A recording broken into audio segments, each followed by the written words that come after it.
Tahukah anda bahawa di sebalik kekayaan benua Australia hari ini, Muslim dari pelbagai pelosok dunia merupakan antara nadi awal yang membantu menggerakkan ekonomi di benua tersebut. Muslim telah lama menjalinkan perhubungan dengan penduduk asal atau dikenali sebagai Aborigines di benua Australia. Hubungan ini jauh lama, iaitu sebelum dari kedatangan koloni pertama penjajah British atau dikenali sebagai First Fleet ke Australia pada tahun 1788. Mengikut kajian yang dijalankan oleh ahli sejarah, terdapat pandangan bahawa pedagang dan pelaut dari Makassar telah lama berhubung dengan penduduk asal di benua berkenaan seawal dari tahun 1500 lagi. Pedagang yang membawa Muslim dari Makassar membuat perjalanan ke Australia untuk mendapatkan trepang atau timun laut yang ketika itu mempunyai harga yang tinggi untuk dijual kepada pedagang Cina.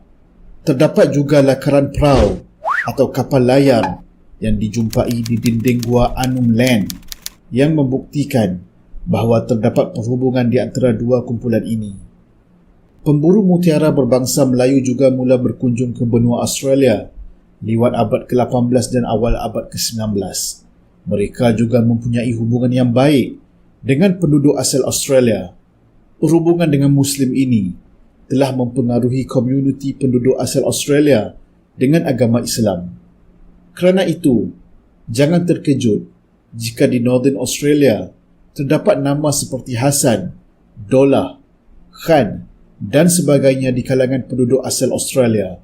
Hubungan perdagangan ini telah tamat pada tahun 1906 disebabkan cukai tinggi yang dikenakan ke atas pedagang yang bukan kulit putih.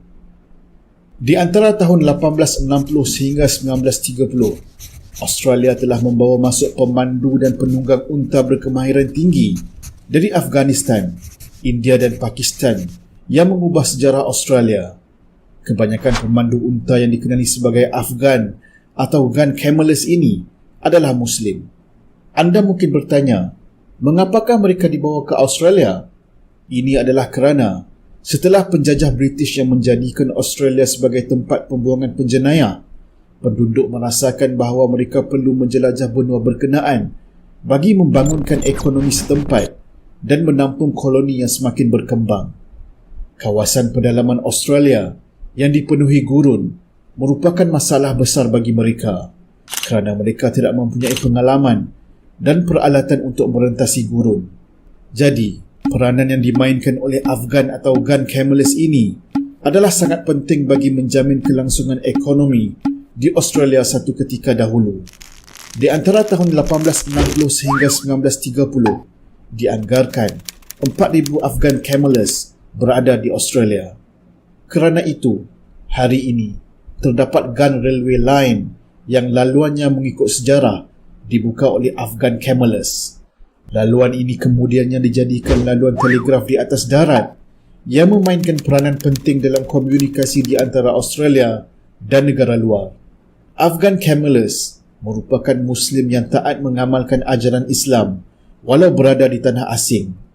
Ini juga menerangkan mengapa terdapat masjid di banyak kawasan pedalaman Australia, contohnya di Alice Springs, iaitu bandar yang mempunyai 26,000 penduduk tetapi mempunyai masjid di mana latar menaranya adalah pergunungan batu McDonnell Range.